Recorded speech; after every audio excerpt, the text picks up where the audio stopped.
Hello student, कैसे हैं आप लोग। हम आशा करते हैं कि आप लोग स्वस्थ होंगे और पढ़ाई लिखाई कर रहे होंगे। प्रीवियस लेक्चर में हम लोगों ने कूलम्स लॉ की बात कर ली थी। कूलम्स लॉ के बारे में जितनी भी चीज़ें जाननी थी, मैक्सिमम चीज़ें हम लोगों ने जान ली थी। आज कूलम्स लॉ ही पढ़ेंगे। अब कहोगे सर मैक्सिमम चीज़ें जान ली थी, उसके बावजूद भी कहा जानेंगे, बिल्कुल जानेंगे।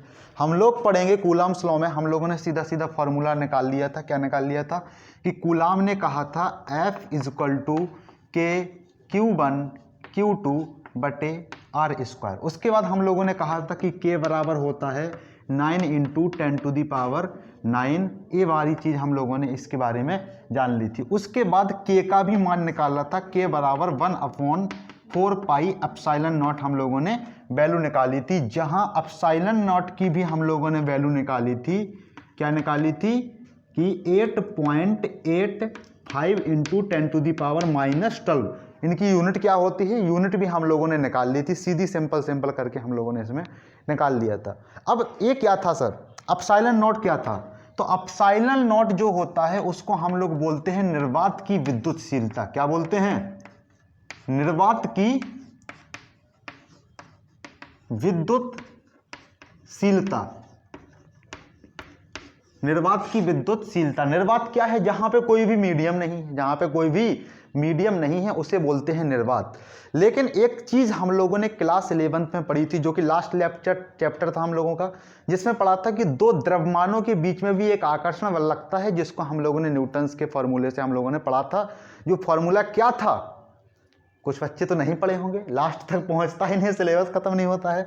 हम बताते हैं। जो कि फॉर्मूला था F = Gm1m2/R²। जहां पे G क्या था? सार्वत्रिक गुरुत्वाकर्षण नियतांक था, जिसकी वैल्यू क्या थी? 6.67 × 10⁻⁻11। याद है कि नहीं? नहीं याद है, लेकिन चलो है, ये चीज है ना, Gm1m2/R²। यहां पे हम लोगों ने बात की थी कि जो गुरुत्वाकर्षण बल होता है वो मीडियम पे डिपेंड नहीं करता, लेकिन जो इलेक्ट्रोस्टैटिक्स फोर्स होता है, स्थिर वैद्युत बल होता है, जो कि दो आवेशों के बीच में लगता है, वो माध्यम पे डिपेंड करता है। जब माध्यम पे डिपेंड करता है तो निर्वात की विद्युतशीलता है। लेकिन अगर हमने वही वाले आवेश जाके पानी के अंदर रख दिए तो फोर्स फिर चेंज हो जाएगा। क्यों हो जाएगा? क्योंकि वहां पे डिपेंड कर रहा है मीडियम के ऊपर जो फोर्स। अगर उसी चीज को हम लोगों ने वायु में रख दिया तो उसका फोर्स कुछ और हो जाएगा। उसी चीज को किसी कांच की पेटी के अंदर सेव कर दिए तो फिर अलग हो जाएगा फोर्स। इसी प्रकार अगर जहां अलग अलग माध्यम से में हम लोग रखेंगे तो अलग अलग फोर्स का मान आएगा। क्यों आएगा? क्योंकि माध्यम पर डिपेंड कर रहा है इलेक्ट्रोस्टैटिक्स फोर्स। तो जब यहां पे निर्वात की विद्युतशीलता है तो निर्वात में अलग होगा। लेकिन सर फॉर्मूला तो हम लोगों ने निर्वात के लिए ही निकाला है, तो फिर मीडियम के लिए भी निकालना पड़ेगा। मीडियम के लिए भी निकालना पड़ेगा।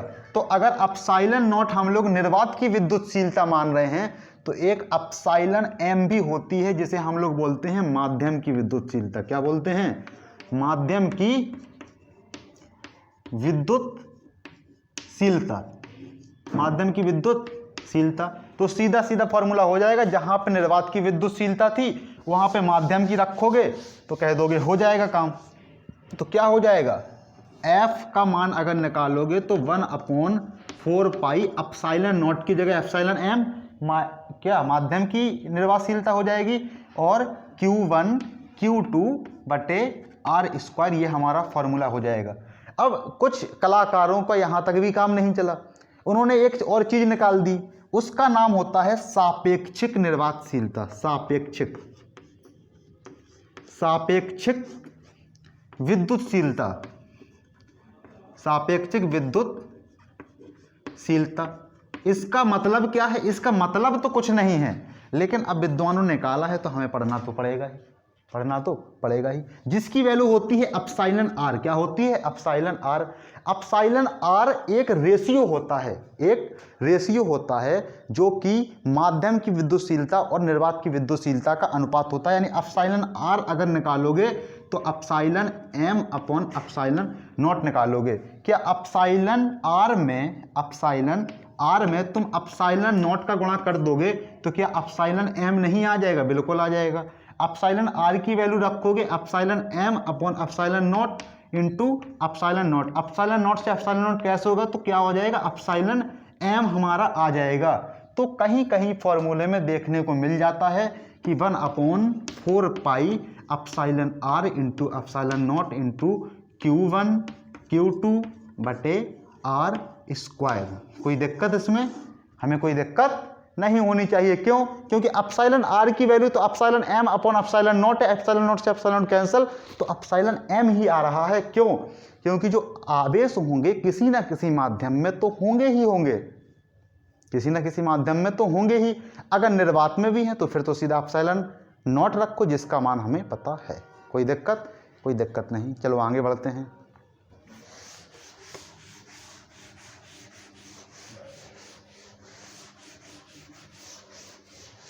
अब जो आज का मेन टारगेट है, ये तो एक तो सस्ता वाला टारगेट, अब जो मेन टारगेट है वो क्या है?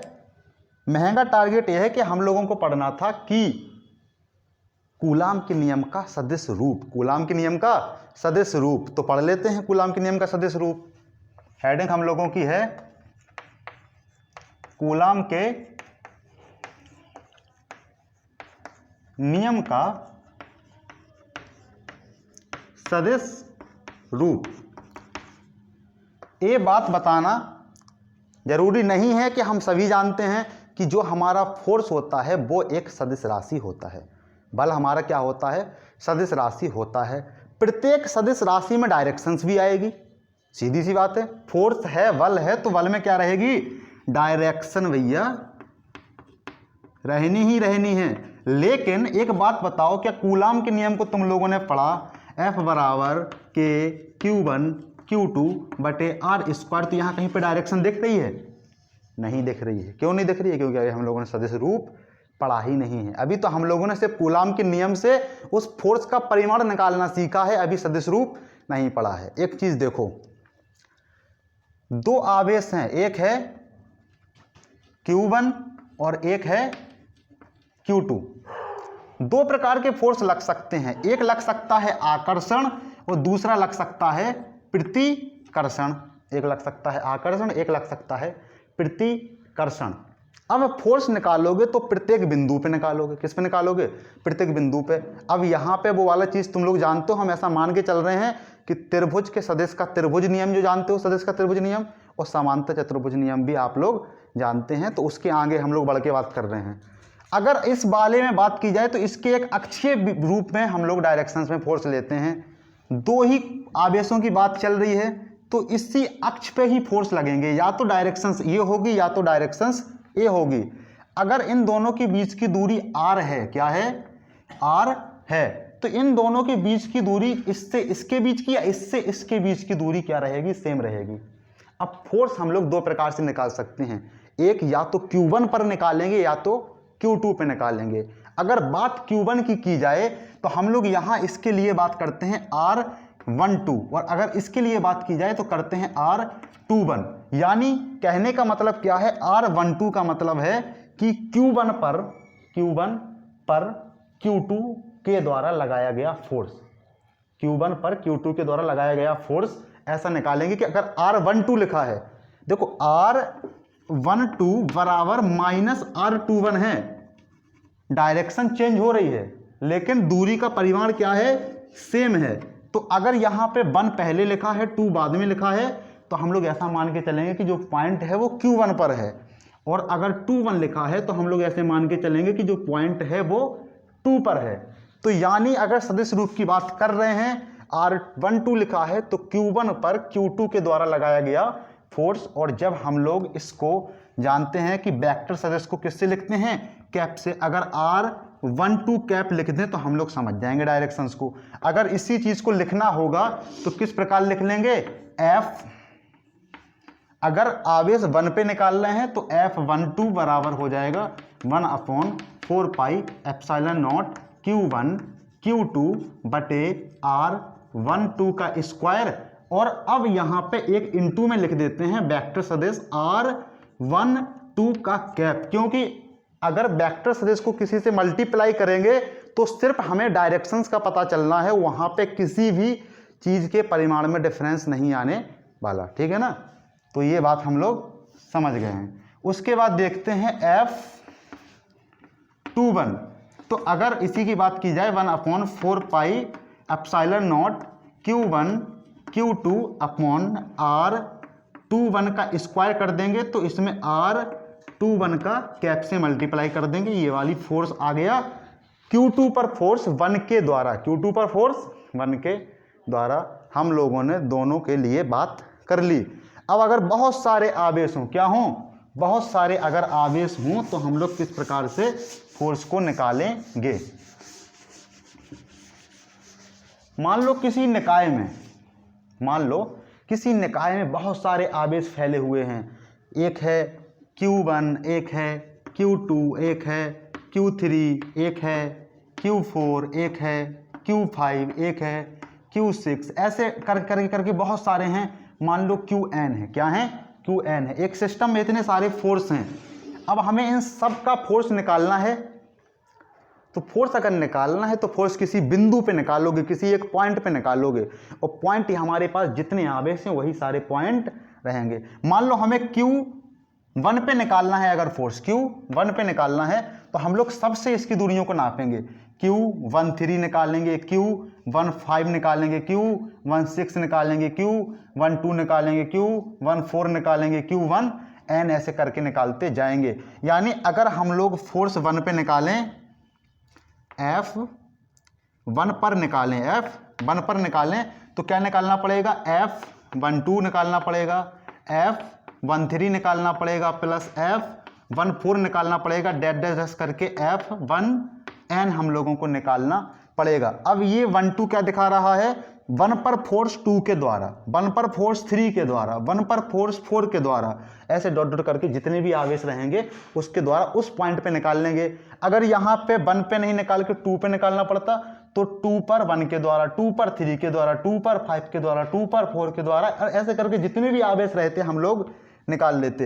अब सारे ही आवेश में 1/4 पाई एप्सिलॉन नॉट तो कॉमन है, 1/4 पाई एप्सिलॉन नॉट तो कॉमन है, तो Q1 Q2 अपॉन R12 का square plus Q1 Q3 upon R13 का square plus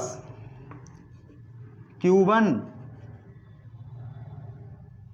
Q2 Q1 Q3 Q1 Q4 upon R14 का स्क्वायर, और सब में कैप भी है, R12 का कैप है इंटू R13 का कैप है, क्योंकि ये क्या है, हमारे वेक्टर सदस्य। ऐसे डॉट डॉट करके अगर हम लोग जाएंगे Q1 Qn अपॉन R1n और इंटू मल्टीप्लाई में R1n का कैप लग जाएगा। बात कोई दिक्कत है इसमें, इस बात को समझने में कोई दिक्कत होनी नहीं चाहिए। ये निकल के आ गया है एक निकाय में बहुल आवेश, यानी बहुल मतलब बहुत सारे आवेश हैं, तो उससे हम लोग फोर्स किस प्रकार निकालेंगे, ये बात हम लोगों ने यहाँ पे समझ ली है।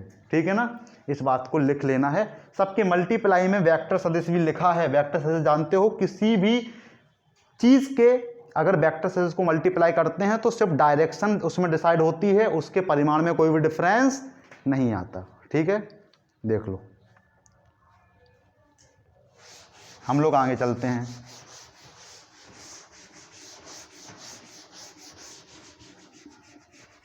कूलाम के नियम का सदिश रूप इतना ही था, बस सिर्फ डायरेक्शंस देखनी थी। क्या देखनी थी, डायरेक्शंस, और डायरेक्शन हमें पता चल गई। डायरेक्शन क्या हो गई, हमें पता चल गई। इसके बाद एक बहुत ही छोटा सा कॉन्सेप्ट और हम लोग जानते हैं।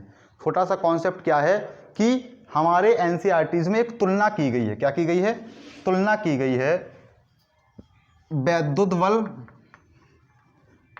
वैद्युत की बात अगर करें तो अभी तो हम लोग स्थिर वैद्युत की पढ़ रहे हैं, तो स्थिर वैद्युत बल तथा एक की गई है गुरुत्वाकर्षण बल के बीच में तुलना। गुरुत्वाकर्षण बल के बीच में तुलना तो क्या है, सबसे पहले तो दोनों फोर्स हैं तो दोनों की यूनिट क्या रहेगी, न्यूटन ही रहेगी। दोनों की यूनिट क्या रहेगी, न्यूटन ही रहेगी।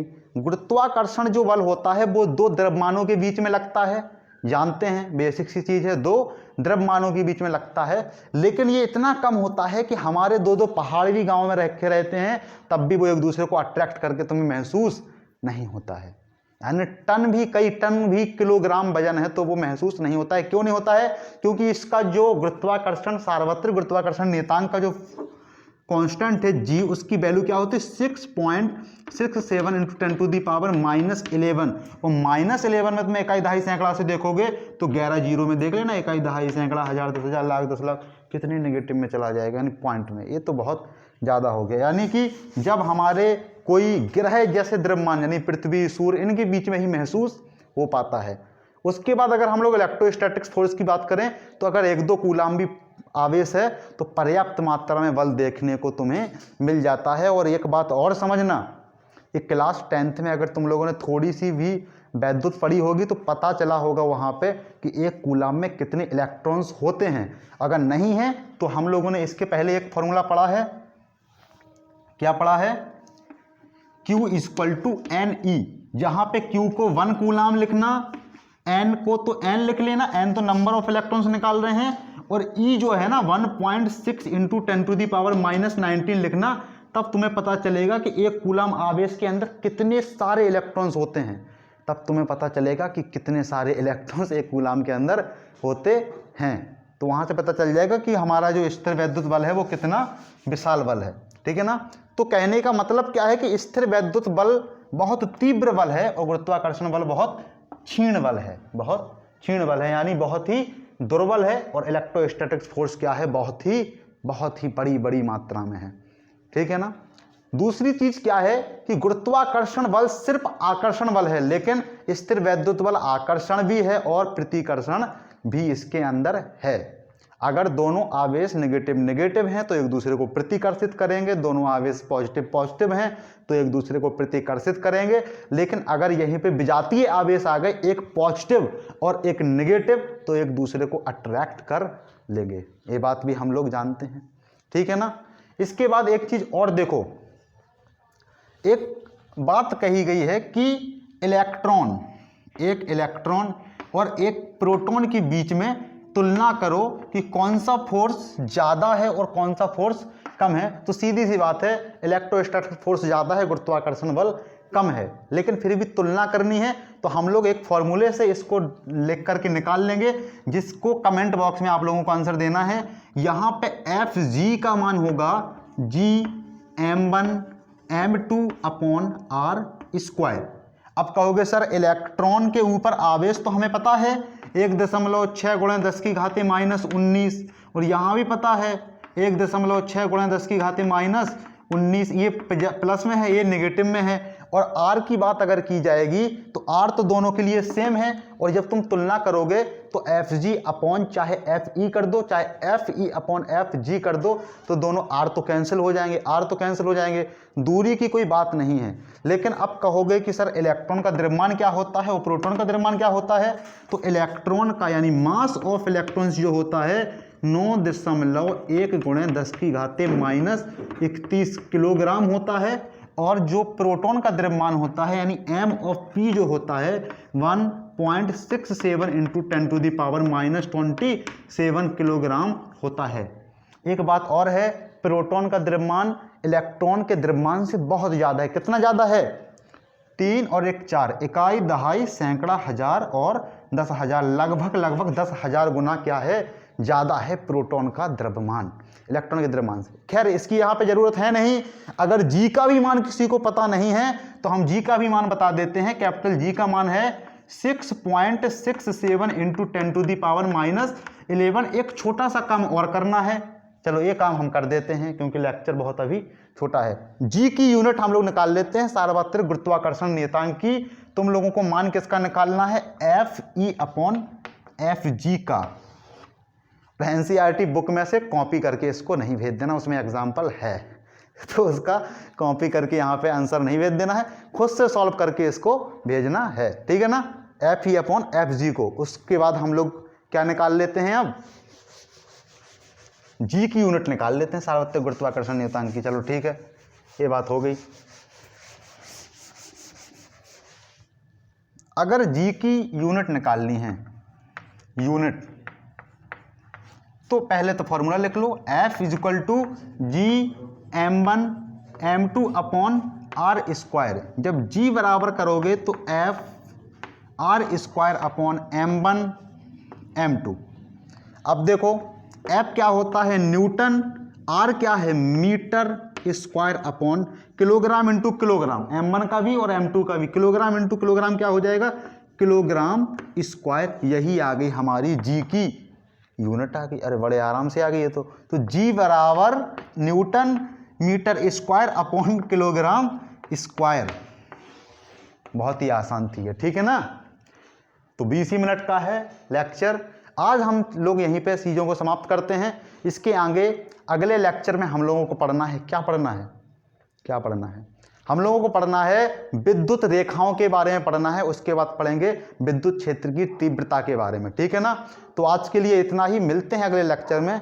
तब तक हमसे जुड़े रहिए और कमेंट बॉक्स में जो भी डाउट आए पूछते रहिए। मिलते हैं अगले लेक्चर में, तब तक के लिए ओके बाय।